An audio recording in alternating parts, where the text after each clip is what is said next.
Hi, we're actually already live, but I haven't actually started yet. Oh, okay. Oh, cool. So, sweet, eternal balance of all that is good, true, and beautiful, friends. It is incredibly exciting to finally have on the show someone who is such a badass, a critical thinker, an astute mind, a woman of immense power and wit, a longtime provider of deep commentary upon the world of the political. First on her smashing blog and now on her huge YouTube channel, a brilliant mind and a stunning heart, Holly Seeliger from Zoon Politikon. Welcome to Rogue Ways. It's awesome to have you here. Thanks, Lindsay. That's an awesome intro. Well, thank you. You deserve that and more. And I can't wait to talk to you about all sorts of things. But first, I want to remind people before we get started to check out rogueways.org for more from me. Also to subscribe at subscribestar.com /rogue-ways so you can support the show, and also to donate at paypal.me/Corey Sharman. I'm doing a giveaway. We're doing a compassion fund, and we're going to use it to support anybody who wants to have access to me and tarot readings, or also with Catherine O'Shea, who's been on the show a few times, in her pet readings, or any other sort of services. We really want it to be a fund for people to be able to use in whatever way that we might need in our community. And so you can win things like our Orgone plaque, like a book, The Greatest Forgiveness, which has the calligraphy in it. I have Orgone earrings. And I don't know why I'm so hooked on this, but the Everything You Know Is Wrong book by Disinfo. It's one of the original, from 2003. I think they actually go back way further than that, but it's pretty cool still. It's pretty old school. And A People's History of American Empire, Howard Zinn graphic novel. These are all things you can win. So when you donate to PayPal, just make sure you write that it's for the Compassion Fund. And then just if you have a preference for one of those gifts, then you can write that and you'll be in the drawing for that. And if there's other gifts, if you didn't win that one and there were other gifts left that no one, applied for or whatever, you would win that. So you have a chance to win anything. But if you have a preference, just let me know. We have so far almost got $100 in the Compassion Fund, which I think is really, really awesome. So I'm going to throw that in the chat really quick for people. PayPal.me/Corey Sharman. And if you want to donate and win those things, then do it. It's super fun. And there's no limit. At first I was saying $20, but I'm like, whatever, just donate whatever you want to. And then you're in the drawing. So that's all I wanted to share. Oh, one last thing. For the rest of the month of October, if you buy one tarot reading for yourself, you can get one for a friend at 30% off. I love doing gift tarot readings. So far the people who have taken advantage of it, it's so much fun. I really love it. So if you want that snazzy deal, then go grab a tarot reading and let me know that you'd like to then purchase the additional, and we'll figure out how to do that. So let me know. And Holly, back to you. Thanks for coming on Rogue Ways. And I wanted to start off with the pointless question of the episode for you. I wanted to ask you what your favorite fall activity is. I'm really feeling autumn this year. Yeah, that's hard. It just got cold here, so I'm like, yes, thank God. I think I don't know, it depends on the year, but I would say the leaf peeping this year is really, really good. At least where I'm at right now in Michigan, the colors are amazing. And some years it's the leaves completely fall off before they even have a chance to change colors. So right now I think is pretty good for that. I wanted to go apple picking, but I don't know what the restrictions are right now. So it's can you even pick apples right now? Yeah. So, but that's always up there too. So I don't even know what they're restricting. That would be fun. Is there places around there where you pay to go apple picking, or do you just go do it?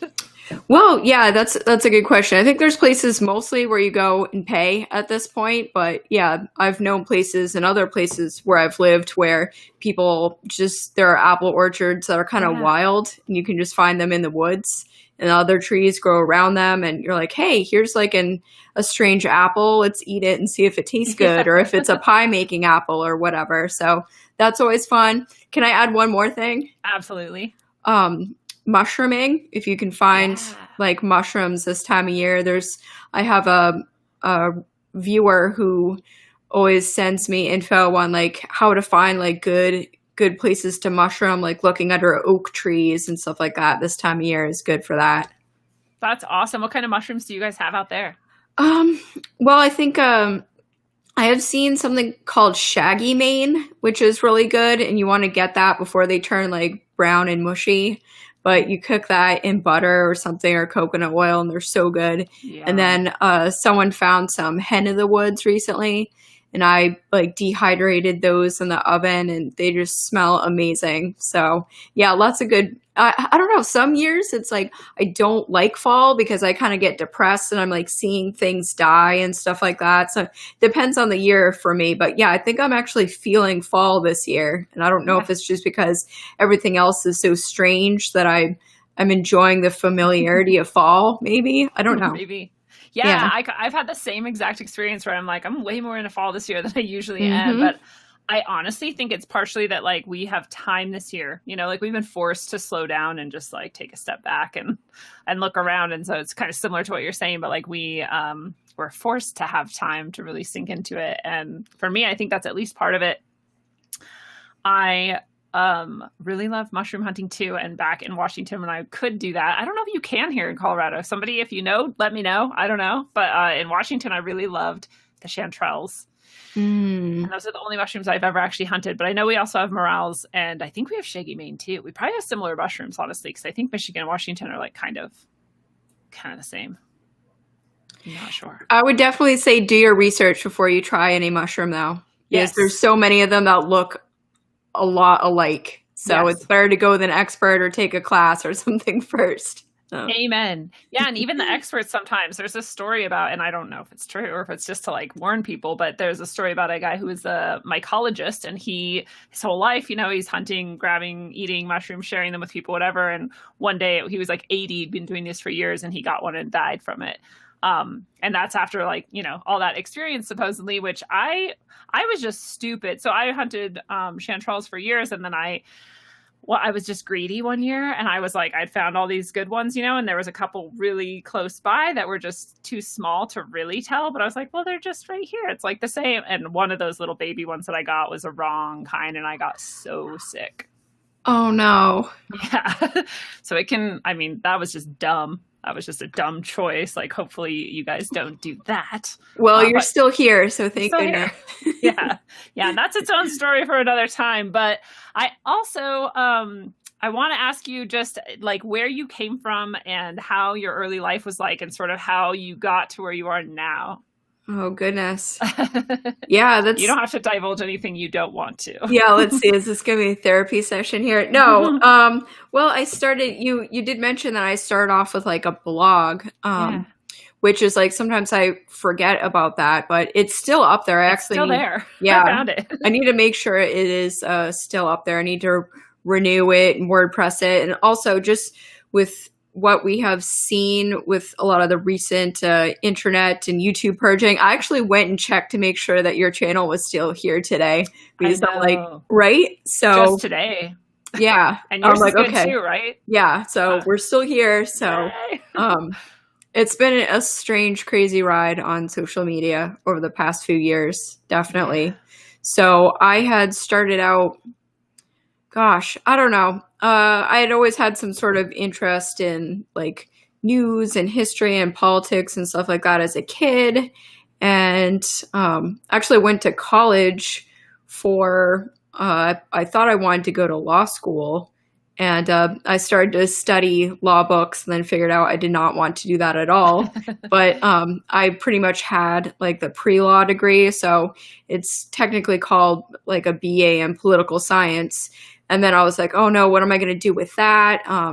So then I ran for local office. Nice. And just ran on like a shoestring budget, and for like a tenth of what my competitor, the other woman who ran, and actually got elected onto it was for a local school board. So I served on that for 6 years, and then basically beat my head up against a wall, just trying to like learn about how things go when you aren't part of the establishment, I guess you could say. Yeah.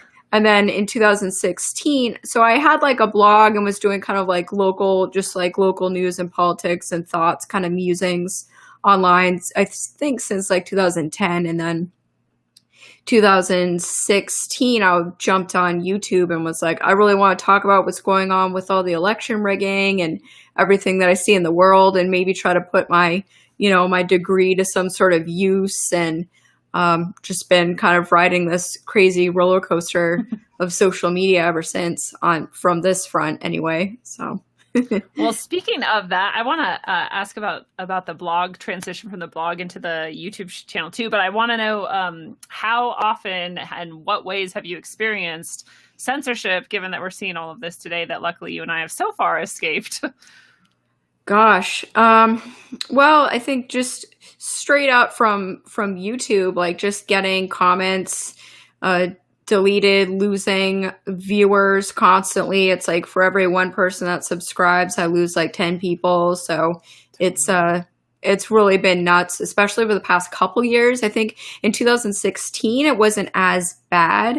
So I think I was actually able to start to build up like an audience, and then past especially like 3 years, it's just been absolutely nuts. And then I experienced a lot of that sort of censorship and just dirty politics, even just running for local office. And then I left the office the beginning of 2019. So by 2018, I was kind of transitioning out of it. I'd served 2 terms there. And even in like super local politics, there's people play dirty. You know, it's hard to really see that if you aren't part of the establishment, even in local politics. So I kind of decided to step out of that just because it was pretty soul crushing, and I had spent a lot of my 20s doing that. And I was like, all right, what am I going to do next? You know? And I had seen how people, especially with social media, I think, I kind of stepped away from Facebook in 2016 as well with the elections, because I was really involved with Facebook with the Occupy movement. So from like 2010, 2011, 2012, there was like a kind of a groundswell of activism online. And then, of course, we saw that censorship come down with 2016. So kind of stepped away from Facebook activism as well. Yeah, it's hard when you continuously are trying various different things. And then it's like as soon as they see anything that's effective, they're like, okay, got to nip that in the bud. Like, that worked way too well. Mm-hmm. You're like, oh, awesome. Yep.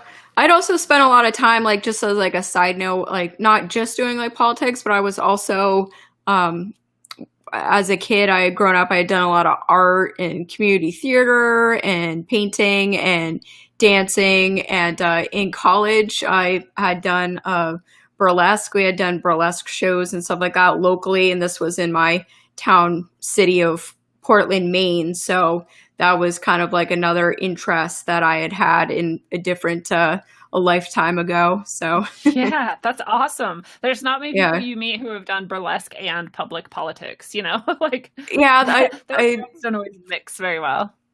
I think I did kind of open the gates for some of that sort of stuff, like just different kinds of people running for local office. But I also knew a lot of people who were running third party who had done all kinds of stuff, musicians, and just if you run third party like I did, I ran as a green. It's a little bit more open ended as far as your ability. And by that time, like when I was doing, burlesque, a lot of it had kind of transitioned into political theater as well, which I don't really think people really understand, like the traditional meaning or definition of burlesque. Like we had all kinds of different people and performance art and stuff like that. So it was a fun time in my life, and interesting kind of transitioning that into all kinds of different media. And especially now, I can't imagine anyone who's any sort of musician or artist or performer trying to work in the situation that we're living in right now.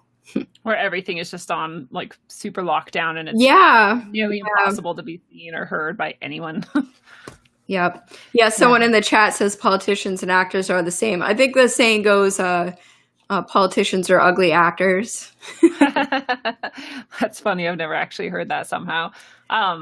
Burlesque is interesting, right? It was mostly like to sort of like push the envelope and like break the expectations that were more like coming down from the elite class and like religious strictures and things like that, right? But a lot of that ended up being sort of sexual and sexualized, and that's where we get our like idea of what burlesque is. But really, it's more about like bucking the system. Yeah, we were always like pretty like tongue in cheek about how we were addressing like issues, or political issues or social issues. And we had everything from like musicians to jugglers to comedians to puppeteers in our troupe. So I don't know, kind of in hindsight, I wish we had, we didn't really do like a social media presence with any of our work. It was like just basically live. So you kind of had to be there to kind of experience it. But I don't know, it could come back. So. Those things are kind of the best. They're like you have to be in like the underground scene to even know that it's happening. And then that gives it its like even more of an appeal.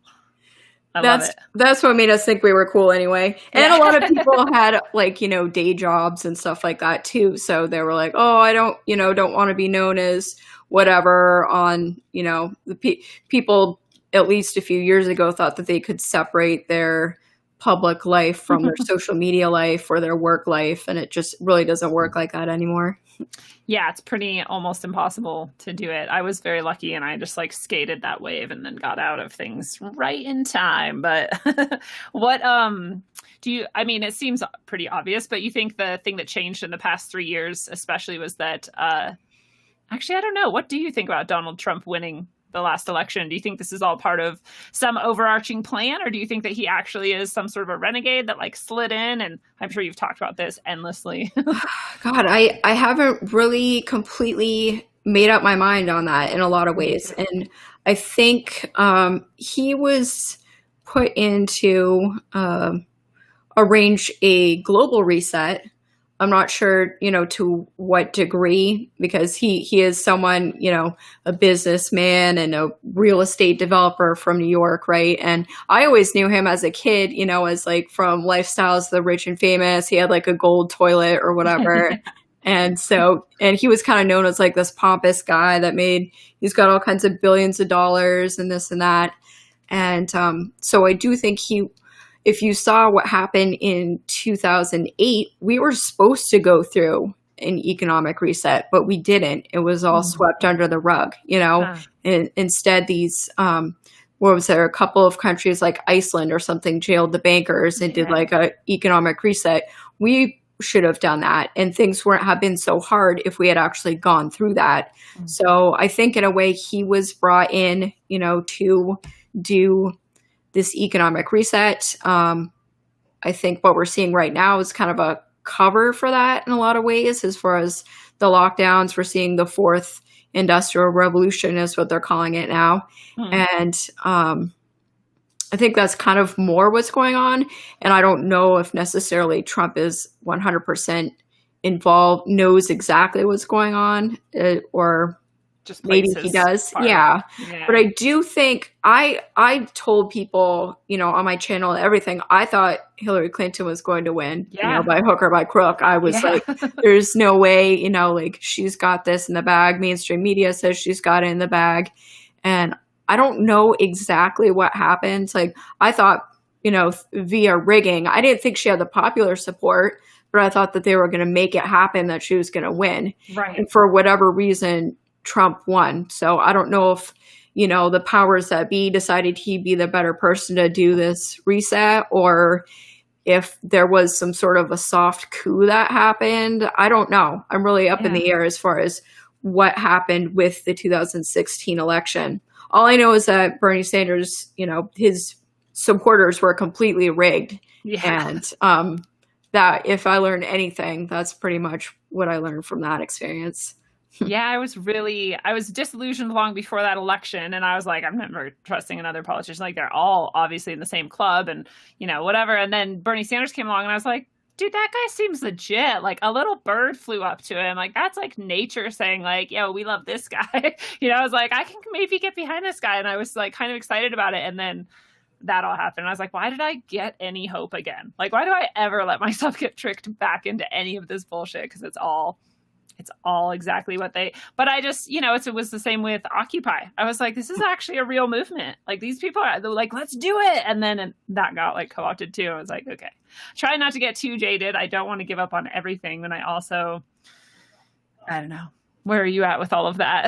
Like how much you allow yourself to participate or not? Totally. And I just wonder about like we had like some Facebook groups for, the Occupy movement. And a lot of this was, some of the first times that we were really using social media kind of like to promote politics and stuff like that. It was before that. Facebook was just kind of like, sharing photos of yourself and your food and your pet or whatnot. But people started to make like groups and stuff on Facebook for Occupy, and we started to actually live stream stuff like that. That was some of the first times I had ever really seen this concept of like live streaming. So we would hold meetings at like the Portland, Maine Occupy that I was involved with, and people from like Europe would watch us, and people from South America would watch us. And I was like, wow, this is really cool. Like, I'm meeting people from all around the world, and we're kind of getting onto the same page here and seeing what is going on. And it was a big like awakening moment for me. But then there were also like these limits that you started to see with people, I think, within these groups. Like I remember one time, it was after I had run for office and started serving in office. They were like, oh, that's the crazy girl that was like posting photos of chemtrails or something online. It's like, okay, so you were on board with me about Occupy and this and this and this, but then you draw the line at like weather modification, so why weather modification? It's been happening for 100 years. Yeah, it's like literally right in front of your face. And I do think it's slow. It's waking up in whatever sort of degree you're at is a process, and it's something we have to remind ourselves of every day. And I think if nothing else, like this whole mask thing and all of the shutdowns, maybe this is another opportunity for people to see that, hey, the politicians and the people in charge might not have your best interests in mind. Just an idea. Just like hopefully. And I know a lot of people have, and that gives me a lot of hope. And so it's just one of those things where I'm like, I'm not going to give up totally, but I'm going to like temper my excitement so I don't get like so disappointed again. But going back to the past 3 years and like how censorship has changed and how media has changed, it does seem to be an indication that maybe something happened that they didn't intend. But it also could be that they're just using that as their excuse. But either way, like you were saying today, we've seen this even heightened again. And it's like over and over again. We see this, like the censorship comes down and they always have some sort of a narrative of why it's okay. And I don't know, what's your take on some of that if you have any reflections, but also why do people put up with this? Like, I know we don't, right? But like, why do the people who are putting up with this put up with it? And they're apologists for it. They're like, yeah, we totally have to censor all that stuff. I'm like, what? Why? Why do you think people do this? I think most people are just like really kind, and I think most people don't want to rock the boat, that kind of thing. Like I think it takes all kinds. Like you might be the person in your family that like speaks their mind, or like I thinks, big picture, or, questions things. Whereas it takes all kinds in families, right? So usually you'll have like the person who's like far out there, and you'll have like the person who's just like, oh, I'm just going to go along to get along. And I think all those types of people are needed in this world. So I think there are times where we need people who are fine with the status quo and are fine with, continuing tradition or something like that. And then we also need people who are in the moment and spontaneous and say, hey, let's try this, or hey, can't we design this better? So I think maybe during these difficult times where we do need a change and we're at the precipice of change, it's trying to get those people that are naturally seeking maybe peace or just continuing the status quo, who we have to kind of shake a little bit, but not like scare away, right? So I have family members who will freely admit to me, they're like, yeah, I don't really think the mask works, or that, this doesn't really make sense at this point to continue doing this forever. But hey, this is what, the store says, or here, this is just what you got to do. So there are a lot of people like that right now.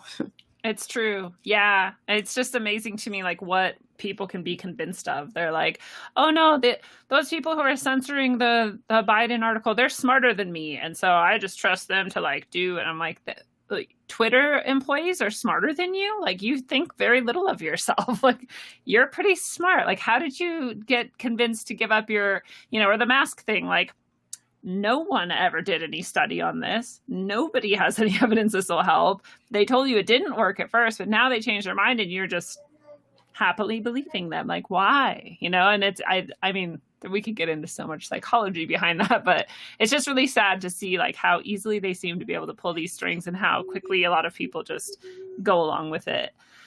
I think within society too, there's like this idea of if you put on a uniform, like for instance, you put on the white coat, like the lab coat or something like that, you become the expert, right? So if you have the scientific coat or the doctor's coat, oh, that's a person of authority. That's someone I trust, the cop uniform or whatever, the judge robe or this person's on TV, so they must be important. They must be right, to get all the way on television or, So I would have trusted them and given them that if they didn't deserve it. Yeah.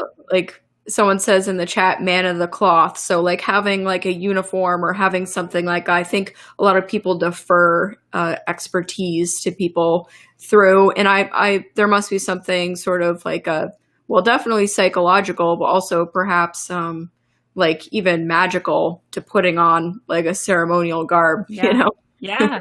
And it's like magic at that very applicable, level. It's almost, I don't know, like utilitarian, where it's like, it's a simple ceremony and it's a simple ritual, but it has all of this power with it, It's a very good point. And what did you mean when you said that you saw dirty politics, even with like your level of doing things? Do you want to share any of that, or is that just annoying to think about? Yeah, it's hard. I mean, it's hard to forget sometimes, right? So there are people, even in like, you think, well, for instance, I was involved with like a campaign in Portland, Maine. This was like 2012, 2013 into 2014, where if you remember, after kind of like the Great Recession rhetoric, there was all this talk about austerity, like, oh, we can't afford this, we can't afford that. And so a lot of local governments were restricting things or selling off land or property or privatizing things. There was like a big push to do that. And within my city, there was talk about selling off several parcels of land or public parks. And one of them was like it was called Congress Square Park, and it was a few blocks from where I was living in Portland. And it didn't make any sense that they were selling this off. Like, really didn't need any sort of like special like parks and rec fixtures or anything. It was just kind of basically like a paved area, but people would have movie nights there. They'd have musicians there. It was like a gathering space for like older people who lived nearby, who didn't have like a backyard. So people get together and play chess there or whatever. So the city was like, oh, we want to sell this and we can't afford it. Hey, we're going to sell it to this hotel, these developers. They want to put a big conference center here, this and that. So a bunch of us got together and we put together a referendum to overturn basically the city council being able to sell public land. And long story short, we were actually able to repeal that and actually keep the park, which was awesome. Yeah. But there were like a lot of people who pretended to be on our side, who were just like coming in to spy on us during our meetings or to like disrupt meetings, or people who are even like local journalists who would go in and try to like befriend us. And like, I won't get too personal with me, but like try to befriend me just to try to like get info on who I was or my campaign and stuff like that. And it's like, it kind of opened my mind to like, for these people, it's not about money. It's about like power and control and making sure something like a referendum can't even, get off the ground. So it was definitely eye-opening for me that even on a macro level, we're facing these bigger agendas. And there's a great book by Rosa Corey talking about the green, I think it's called Unmasking the Green Agenda or something like that. So this idea of austerity and building like smart cities and that sort of stuff, she's been talking about it for years. And I started to see that like she has a great, I meant to grab the book just to show people, but she has a great section on how people will purposefully come to these local community meetings and disrupt, and like they have a formula basically on how they try to break up community activism and involvement. And it was just kind of mind blowing to see that from like a macro level to, hey, this happens at all parts of community organizing or government, everything. Yeah, it's really, I mean, and when you tell people that, sometimes they're like, you're paranoid and weird. And you're like, no, Yeah. it's actually, and they're like, why do you think you're so special or whatever? You're like, Right. no, I don't. It's just, that is how, invasive they are. Like like you said, Yeah. they've got this down as like a formula, and they've been doing it for, who knows, at least decades, if not hundreds, or maybe thousands of years. And they know exactly how to disrupt anything. And it sucks. And then you see these people come in, and now that it's all electronic, it's even easier to just send in infiltrators and disruptors and trolls and whatever. And there's real trolls and there's paid trolls. And it's like, it gets really complex and confusing, but it's really effective. It totally derails, the momentum that you had. And it's pretty sad. I know a little bit about what you're talking about, but good job for what you did accomplish. And that's really awesome. People are like, there's no point in any of it. And I'm like, you can accomplish things. Like, you can get things done. You can actually affect a lot. It's just, it's kind of sad to think about the whole structure and try to figure out how to affect it. But like, you can still do things in your area, and you might get disruption, but you can still do it.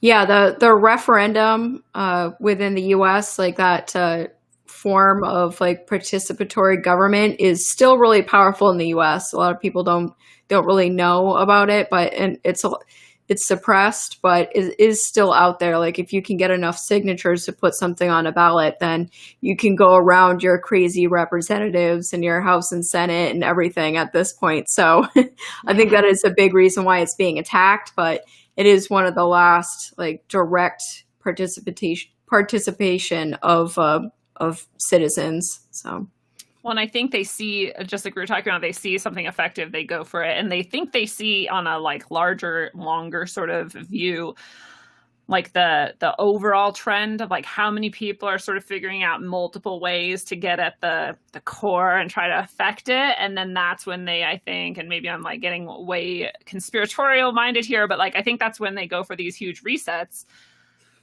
Because then when you pull the rug out from everybody, like then you have to kind of start over from scratch. And I feel like that's part of what they're doing now. But just like someone brought up in the chat, and like Rosa Corey, is that how you pronounce her name? Corey? Like she says, it's a lot about that international level and Agenda 21 as well. And do you talk about Agenda 21? Yeah. And is that what you're seeing too? I don't think there is like technically a Green Party, registered Green Party in Michigan where I am right now, but there certainly is in Maine. And it was just kind of disheartening to see how the Democrats took like our ragtag approach to like, we had a Green New Deal, which was completely different than what the Democrats are now calling Green New Deal. So it's like, I don't know if someone should have trademarked it or something, or they stole the name anyway, or what exactly happened there, but it's totally transitioned into this Agenda 21. And I was always interested in super local type stuff, and it's turned into this massive agenda about getting everyone into like these stack and pack homes and this and that, and telling us that like people like you and me are the reason why we have pollution or planetary problems, to the point where it's like people don't even want to have families or live their life anymore. Everyone's so depressed because we're made to feel like we are, like we're dirty, like the same thing with like wearing a mask and like we're spreading a virus or something, or we are a virus at this point, Yeah. I mean, it's like a trope even, like the Matrix, and they're like, you're like a virus. And like, you won't even accept happiness. And like, no, I'm pretty sure we've been like fighting for happiness with our lives and souls for thousands of years. Like, I think we desperately want happiness. I don't think that's what everyone who controls everything wants, but I mean, why else are we here, if not to try to build a better world for everyone and continue that process, despite all of the hardships and the people who don't think we're deserving of that, I guess. Yeah.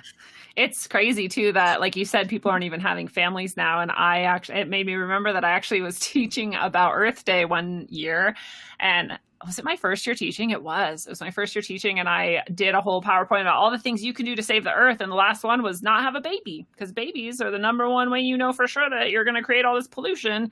And at the time I was like, this is a great message. And now I'm like, oh my God, I did that to little kids.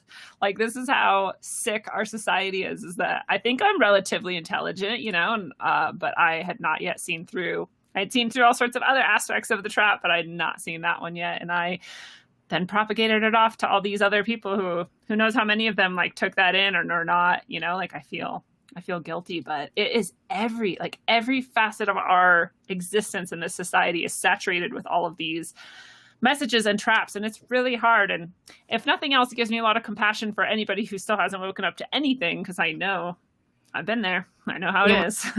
Yeah, it's a process. And the indoctrination begins so early, and it's been going on for so long now that, we all have these layers to peel off, and that's just how it goes. And that's why we have to continue to show compassion, like you said, despite where there's like some days where it's like, can we please just wake up already? Yeah. Yeah. Please. You're like, how do you not see this? And you're like, okay. I didn't see it once too. So do you think we're heading into the second Great Depression with this Great Reset, or whatever they're calling their new propaganda world? It's hard because I feel like we've been they've been calling it the Great Recession, right, since 2008. So, I guess we have been papering over this economic reset, which was supposed to happen. I mean, the amount of debt and the interest rates, or all of this is not sustainable at this point. I mean, they're talking trillions and trillions of dollars just constantly just being thrown around, just not even being printed, right? All of this is just out there in the ether somehow, and we're all supposed to pay this back at interest. And I had heard recently someone who is in Japan and does some news reporting from Japan is saying that people are basically signing their children and their grandchildren over to have them pay the interest on houses that they're buying now. What the hell? So I need to follow up on that. But like the idea that we have like this debt and this usury that is going to continue to enslave further generations makes absolutely no sense. So just from like a spiritual or economic perspective, this can't go on any longer. So either we have a reset which is tied to something that's tangible, or we go to this, digital dollar and all this other crazy stuff, social credit score and everything that they want to try to push on us right now. And I don't know what they're going to, try to do to get us to take it, carrot or stick. Sometimes I don't even want to say what they might try to want to do to us, just because it's, I don't want to speak those words. Yeah, it's so dark, so I'm hoping that we can wake people up before it really does get into how many times we've gone through this too. If you think about, how many times have people been starved, or there's been world wars, or there's been this or that over something that we find out later was a bunch of lies and a bunch of made up, things that were meant to benefit a few people. Same as we're going through right now. I had you on my channel, when was this, last week? And we were talking about just how if you actually go outside and look around and for the most part, things are good. I mean, we are blessed every single day that we're alive on this planet. And yet we're being told by the media and this and that everything is falling apart around us right now. Yeah. Yeah, it's crazy. And it's like we're told, it's just another aspect of the trap that came to mind, but we're told, learn history so you don't repeat it, because like you said, we're like being asked to do this again now. Like, and we've seen this before, and we know that they lie, and we're still not seeing it. But then there's also the side where the people who think that they understand that and are doing it are also feeding into another aspect of the agenda, because they're like, see, Trump's the Nazis, and their Nazis are coming back, and they're like oppressing all these people, and so we got to fight that. And it's like, no, actually, there's nothing like it, but here you are, you think you're being good. You think you're doing the thing you're supposed to do. And then instead you get roped in. It's like they've thought of everything. There's nothing more that, the elites would love than for us to fight each other, right? And to just wipe each other out, and, makes everything a whole lot easier for them instead of having to start to answer. And I use that term, elite, very loosely, of course. Yeah. Yeah. And it's absolutely true. And I think it's also easier for us. It's easier for them to get us to fight each other. It's easier for us to be like, oh, all I have to do is pick up a gun and go start shooting the right target. And then this whole problem solved. And it's like, well, that sounds really easy. But it's not actually, it's not easy, but it's also not the way I think that you start to win anything. And then nobody likes my answers about what you do to start solving any problems. But before we get to what you think some of the solutions are, I want to get your ideas on a few other things. So, we're talking about social credit and all this like technology and, the digital dollar and all this. It sounds very much like China to me, and China's doing these things really well, at least. Do you think that China is trying to, I think China's trying to take over the world. Literally, they say so, and they would love to do that in the United States first, I think. But do you think that they're sort of like weaseling their way in through this democratic whole agenda? Or do you think that that's just like a silly paper tiger?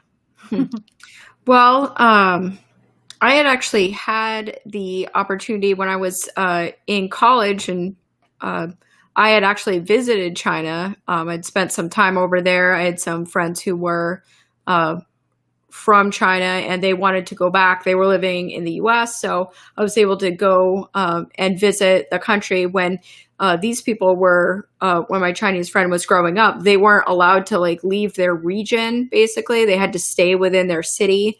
And so when I was able to go, I think, when was that, 2007? The country, and much of the country is beautiful. I mean, the culture is so ancient. Like as an American, like we talk about our history going back like 200 years. Yeah. They're talking about, tens of thousands of years of this culture, which is like overwhelming and amazing. But yeah, there's so many people there. My mind was blown away by like taking a train and just seeing houses and people and cities for just hours, like nonstop. I just couldn't really wrap my head around, Oh no. Well, there went Holly. I think she'll come back in, but there was a bit of a, oh, here she is. Uh-oh, you got cut off for a second, but you're back. You were saying that trains were taking through cities that lasted for hours. Oh yeah. Yeah. So wrap your mind around kind of hard to wrap my mind around the sheer number of people in that country. So my heart definitely goes out to the people in China, because I think in a lot of ways they are in the same boat that we're in. It's just they're several decades ahead of us as far as this system. Yeah, system or agenda, I guess you could say, like the what they went through as far as like the cultural revolution that went through and the attempt to wipe a lot of their culture. And then if you look at it at the end of the day, they're still run by the same banks that we are too. Like the money lending and everything, they're still beholden to the banks. So that's kind of where I end up looking at like how these governmental systems, I think, are run by the same banks and the same interest that they have to pay. And yeah, they are ahead as far as social credit score and censorship.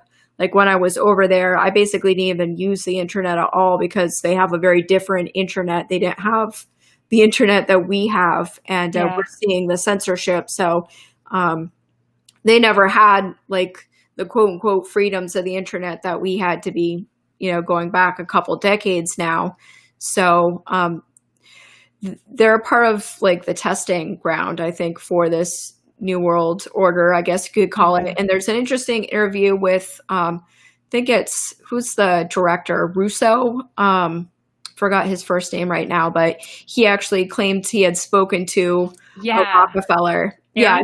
Aaron Yeah, Russo? Aaron Russo. Yeah, and he said he had spoken with a Rockefeller like a few decades ago, and they said, China is the model, so we Hmm, can kind of like look and see how they're testing this out, and then what they want to do with us, and then of course it's we terrifying. see, we see this idea of like World War III, which they want to try to get everyone involved in, which is absolutely ridiculous, and that would just be another major depopulation agenda, trying to get the United States to fight China with these two major economies, and it's just Yeah, it's nuts. good point.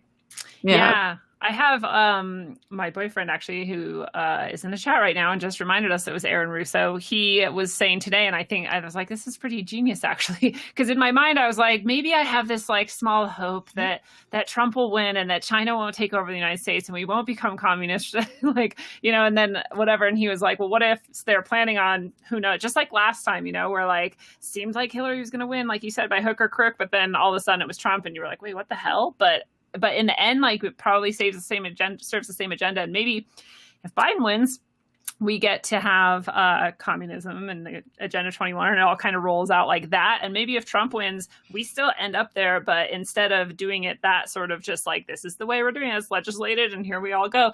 It's like we have civil war because everyone's like, kill Trump and all these people.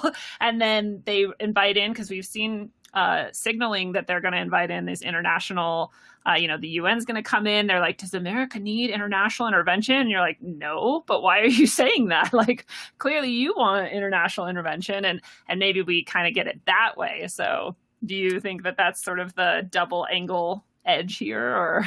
Is the people in charge try not to leave anything up to chance, right? Right. So we always have to be on our toes. We have to be thinking 10 steps ahead.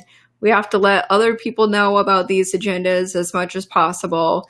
And I feel like with people like that, I mean, if you think about international bankers and stuff like that, they run both sides of every single war. So they've got their money invested in both sides, no matter what. So the thing is with them is that when you're a hammer, everything looks like a nail, right? As the saying goes. So we have to find ways to basically work around every single way that they try to get us to attack first. So we as a society have to kind of move around and flow around their attempts to try to get us to fight. So you're right about people are saying, oh, we need UN oversight over our elections and stuff like that. I'm like, people are literally calling for the UN to come into the US and I mean, it's absolutely nuts right now. I think there are people who really want to see this system collapse. And I don't know if that's been the whole point of the United States, is to just prove to the whole world that,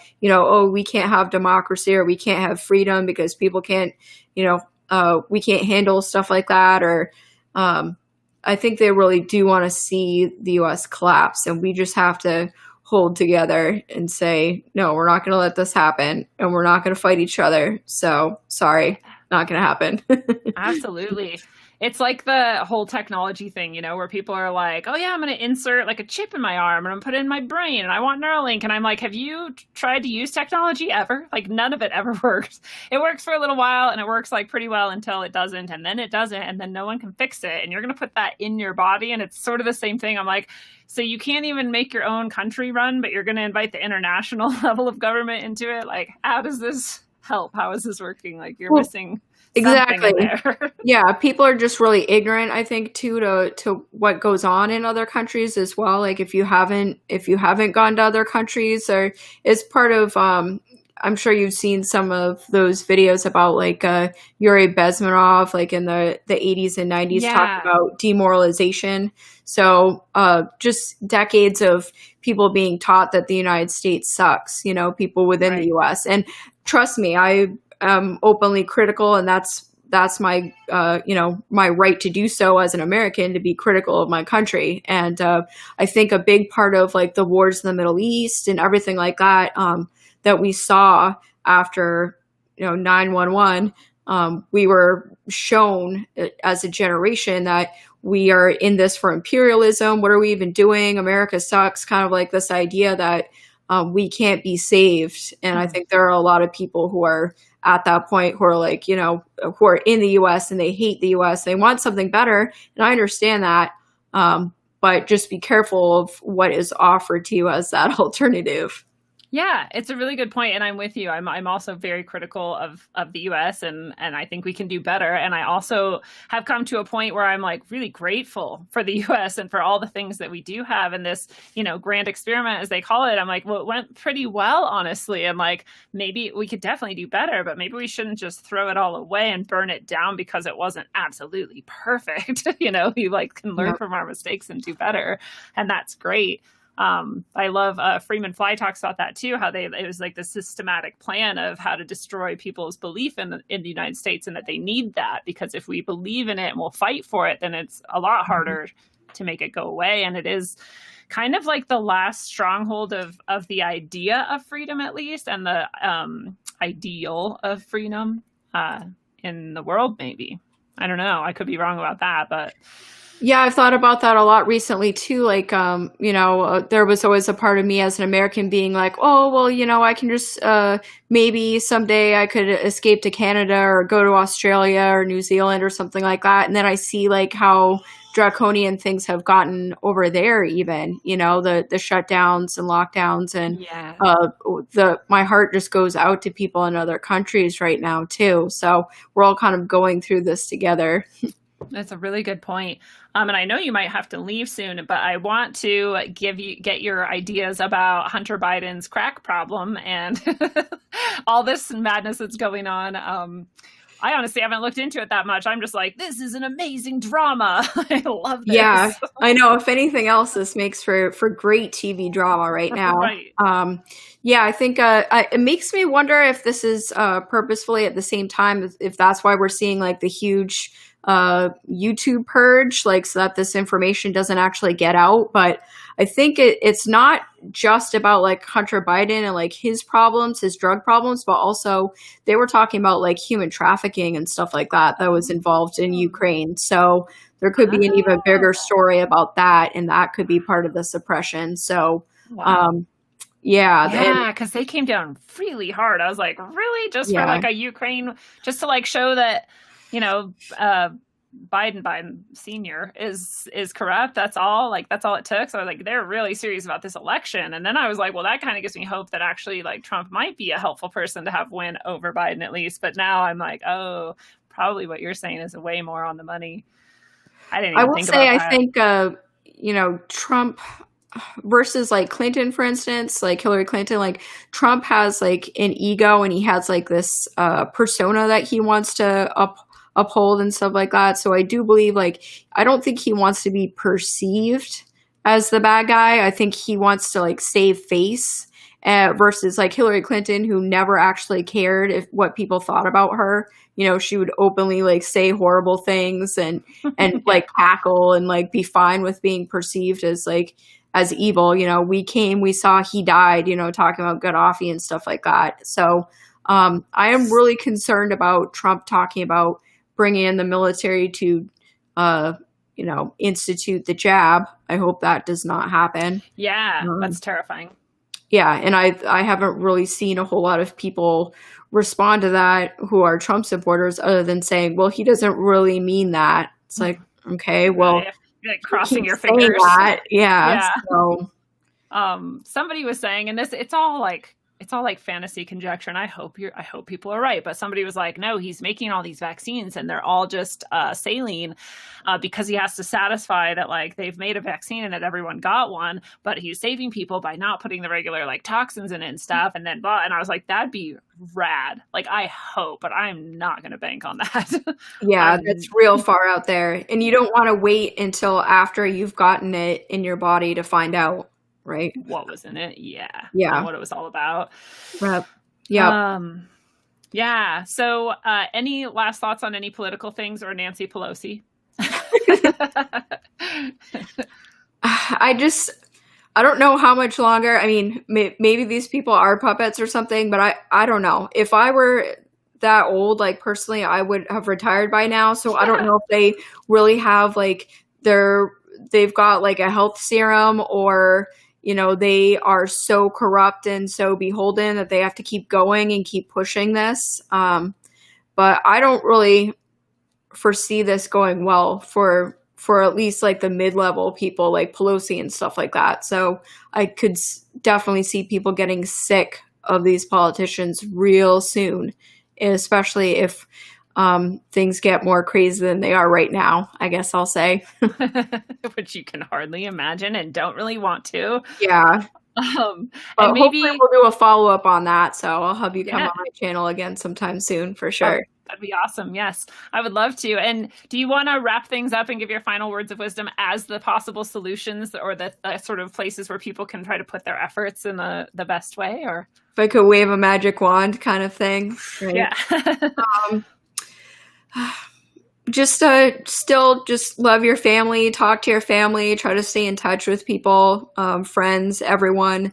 Let other people know that they're not alone. I know a lot of people, even people who don't seem like they're awake or something, or a lot of people are going through depression right now and having a really hard time. So try to reach out to people, just make sure that they're okay.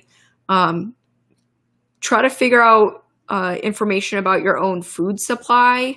If you can grow your own food or know a farmer and all that sort of stuff that, the hippies have been talking about for a long time, all of this is so important. We have to keep our food supply going, no matter what happens around us as far as systems of government. Like we can survive without Nancy Pelosi or these higher levels of government if we can keep our local government going. And I wouldn't even rely upon local government officials at this point. So because they don't actually know how to run things either. So yeah, work with family and friends, your neighbors, if you can. It's not the sexiest answer, but it's definitely the most direct at this point. It's the most real, right? That's what we actually have. That's what an economy actually is, right? Is your physical things that you have nearby that you can use to keep your society still functioning and fed and housed. That's what an economy is. So you're absolutely right about that. Get local and get real.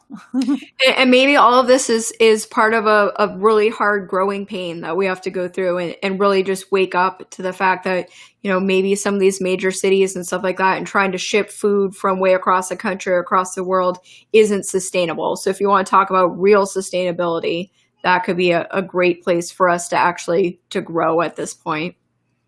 Beautifully said.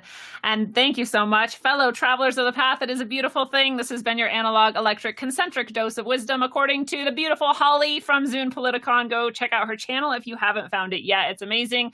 And Holly, thank you so much for being here tonight. You're a genius. It's awesome to talk with you. Thanks, Lindsay. You rock. Awesome. Well, 65 billion ways to consider the world of the political, and most of them are suspect. We are wise to weigh each perception with a grain of skepticism or 10. And we are even more wise to never stop and consider our work done. When we land on a conclusion and hold it firm in our grips, we are sure to fail. But when we constantly update and seek for ever more nuance and understanding, we cannot go wrong. Never stop considering all angles and aspects of the political animal, and never stop considering yourself connected to something even more integral than anything the political world could hope to touch upon. And until you master the ways of knowing but not becoming the political beast that paces around us, salivating and stalking, travel well, aim for balance, and always look inside first. Mwah.